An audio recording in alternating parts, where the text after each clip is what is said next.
وإذ قال موسى لقومه يا قوم إنكم ظلمتم أنفسكم باتخاذكم العجل فتوبوا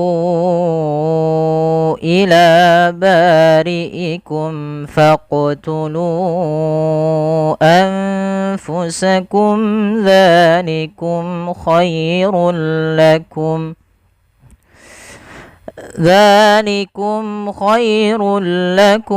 عند بارئكم فتاب عليكم إنه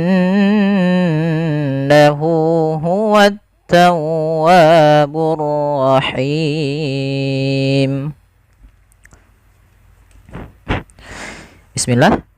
Pada lafal wa idz qala Musa ada yang perlu kita perhatikan di dalam lafal dzal yang berharakat sukun, dan kita harus hati-hati di dalam melafalkannya. Jangan sampai huruf dzal ini memantul. Kesalahan yang banyak terjadi adalah memantulkan huruf dzal.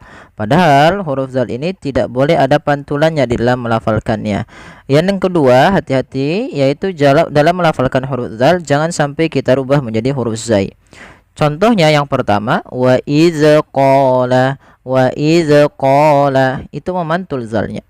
Yang kedua, wa iz qala ini juga kurang tepat atau tidak tepat, dan dia salah karena mengganti hurufnya. Kemudian pada lafal qala Musa, pada lafal qala di sini qa ada fathah bertemu alif, dan pada lafal Musa mu dengan sa ini ketiga-tiganya qa Musa adalah hukum tajwidnya yaitu mad tabi'i.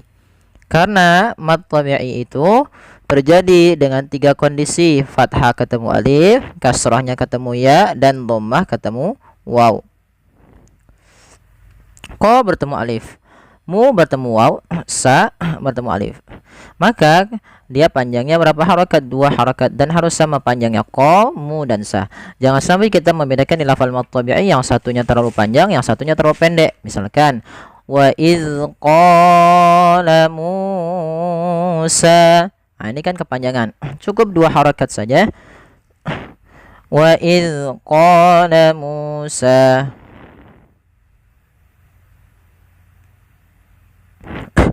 Baik, kita lanjutkan. Liqaumihi, pada lafal liqaumi ini huruf qa ya, jangan liqaumi. Jangan diganti dengan huruf kaf. Liqaumihi enggak, tapi liqaumihi. Yaitu di sini kita untuk menyempurnakan dari fathah bertemu dengan huruf waw. Dan agar sempurna dalam pelafalan wawnya kita monyongkan sedikit. Liqaumihi. Kemudian pelafal hi, di sini ada huruf ha yang seperti ini bertemu dengan bentuk ya kecil seperti ini. Maka ini kita namakan dengan mad silah qasirah. Mad silah qasirah tidak terjadi kecuali dia untuk ha dhamir saja. Ini kita namakan dengan ha dhamir yang menunjukkan kata ganti orang. Kalau di dalam bahasa Arab ini kata ganti yang dia muttasil, yang bersambung. Maka kita namakan hukum tajwidnya berubah mad silah qasirah. Panjangnya adalah 2 harakat. Kemudian melafal ya qaumi innakum. Pada lafal ya kembali lagi ada mad tabi'i, tidak kita bahas, tapi hati-hati dalam melafalkannya jangan sampai panjang pendeknya berbeda antara mad tabi'i satu dengan yang lainnya. Qaumi sama dengan tadi. Innakum ada nun berharakat tasydid, kita namakan dengan bacaan gunnah. Beberapa kesalahan yang terjadi dalam melafalkan gunnah tidak menahannya. Contoh innakum harusnya ditahan dulu. Innakum sambil dimasukkan ke rongga hidung kita. Kemudian pada lafal innakum zalamtum, di sini sebenarnya ada satu lagi kelewatan kami, yaitu di sini ada hukum tajwid berupa izhar syafawi. Izhar syafawi terjadi apabila ada mim mati bertemu dengan huruf hijaiyah kecuali mim dan ba. Jadi seluruh huruf hijaiyah apabila didahului dengan huruf mim, maka dia mim itu khusus mim mati, maka dia dinamakan dengan izhar syafawi. Begitu juga lafal zalamtum, kedua-duanya sama. Mim mati ketemu mim, mim mati ketemu ta, mim mati ketemu dengan alif, ketiga-tiganya Idhar syafawi. Nah, hati-hati dalam pelafalan dho, jangan dibaca dengan zo. Jangan dibaca dengan zo. Karena dia bukan zo. Kalau zo nanti makhrajnya salah. Dho itu makhrajnya sama dengan huruf tha dan huruf zal. Yang dimana cuman yang membedakan adalah sifat huruf daripada huruf dho itu yang dia tebal, yaitu itbaq dengan isti'la. Itbaq itu apa? Melekatnya lidah-lidah kita ke langit-langit atas, dan isti'la adalah pangkal lidah kita terangkat. Maka bagaimana pelakannya?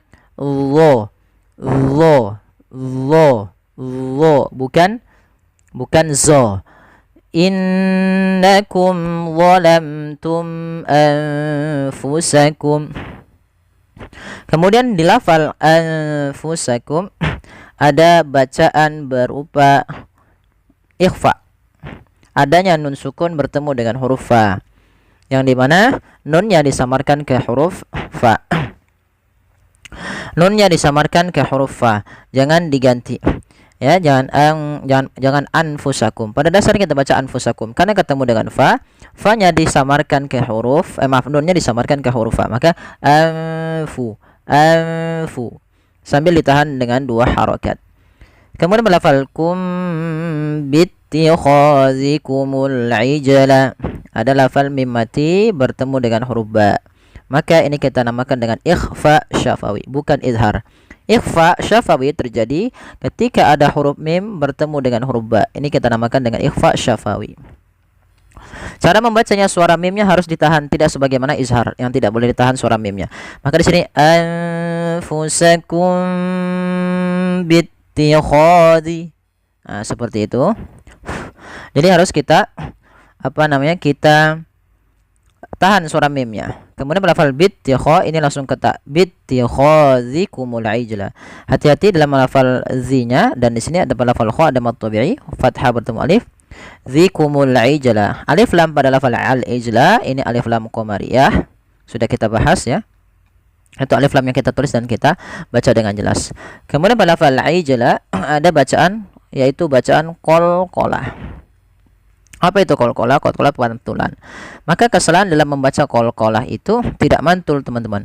Contohnya ijlah, atau misalkan menambahkan hamzah, ijlah, itu menambahkan hamzah. Kedua-duanya salah. Yang tepat adalah dia membaca qalqalahnya sambil mengalir saja sesuai dengan huruf jalmnya, huruf jimnya. Maka bittikhazikumul ijla fatubu, seperti itu. Kemudian pada lafal fatubu, fa alirkan nafas, karena fa punya sifat huruf hamas, yaitu harus mengalirnya nafas. Jangan dibaca dengan patubu, tapi fatubu dengan f. Kemudian pada lafal tu mad tabi'i, yaitu sudah adanya dhamma bertemu waw. Pada lafal fatubu ila bari'ikum, di sini ada bacaan berupa mad tabi'i yang bertemu dengan hamzah, maka kita namakan hukumnya mad jaiz munfasil. Apa bedanya dengan mad wajib mutasil? Bedanya adalah di posisi hamzah. Apabila posisi hamzah berada di lain kata, ketika adanya mad tabi'i bertemu dengan hamzah, maka ia kita namakan dengan mad jaiz munfasil. Munfasil artinya terpisah, yaitu posisi hamzahnya terpisah daripada katanya, bukan di dalam satu kata. Maka untuk panjang mad wajib mutasil sendiri 4 atau 5 harokat ya teman-teman. Maka pada lafal fatubu kita panjangkan fatubu ila bari'ikum. Nah, seperti itu. Kemudian pada lafal ila bari'ikum sama. Di sini kedua-duanya ada mad tabi'i pada lafal la dan ba. Kemudian dijelaskan pada lafal i. Jangan bari'ikum, tapi ila bari'ikum. Nah, seperti itu. Kemudian pada lafal mim mati bertemu fa lagi, ada hukum tajwid berupa izhar syafawi. Suara mimnya harus jelas. Kemudian pada lafal faqtulu anfusakum. Faqtulu ini sama sebagaimana tadi qalqalah. Ada 2 kesalahan, tidak mantul dan menambahkan hamzah. Kemudian pada lafal lu anfusakum, kembali lagi ada mad jaiz munfasil, yaitu adanya mad tabi'i pada lafal lu yang 2 harokat bertemu dengan hamzah pada lain kata, maka wajib kita panjangkan sepanjang 4 harokat atau 5 harokat. Pada lafal anfusakum, yaitu ada hukum tajwid ikhfa sama dengan lafal anfusakum pada yang di atas tadi ya, zalamtum anfusakum, sama menahannya begitu juga dalam lafal ini. Kemudian dzalikum khairul lakum, hati-hati jangan dibaca zalikum, jangan, tapi dzalikum. Kemudian pada lafal mim mati bertemu kha, ada di sini sebenarnya ada idhar syafawi lagi. Tadi kami lupa menuliskannya, yaitu di sini. Kemudian pada lafal khairul lakum, di sini kha ketemu dengan huruf ya, ini ada bacaan lin yang lembut dalam pelafalannya. Kemudian ada tanwin. Nah, di sini ada hukum tajwid baru nih, yaitu adanya tanwin bentuknya seperti ini dengan dua dhammah bertemu dengan huruf lam, maka ini kita namakan dengan idgham bila gunnah. Idgham yaitu memasukkan, bila gunnah tanpa disertai dengan gunnah. Apa yang dimasukkan adalah bunyi suara nun sukun atau tanwinnya. Awalnya khairun, ketika bertemu lam langsung dimasukkan ke huruf lam tanpa ada penahanan. Jadi contoh bagaimana? Khairul lakum, langsung khairul lakum. Kemudian pada lafal mim mati bertemu ain, ini ada idhar syafawi harusnya. Kami kurang kasih panah. Kemudian ainda, ini ikhfa. Ada bacaan ikhfa pada lafal nun sukunnya. Nun sukun ketemu dengan huruf dal itu harus disamarkan kepada makhraj daripada huruf dal. Dal hurufnya, makhrajnya adalah ujung lidah kita bertemu dengan pangkal antara gigi seri atas dan gusi atas, sehingga dia di belakang keduanya. Maka inda bah khairul lakum inda bari'ikum. Ya, ikhfa juga itu membaca di antara izhar dan idgham, harus disamarkan.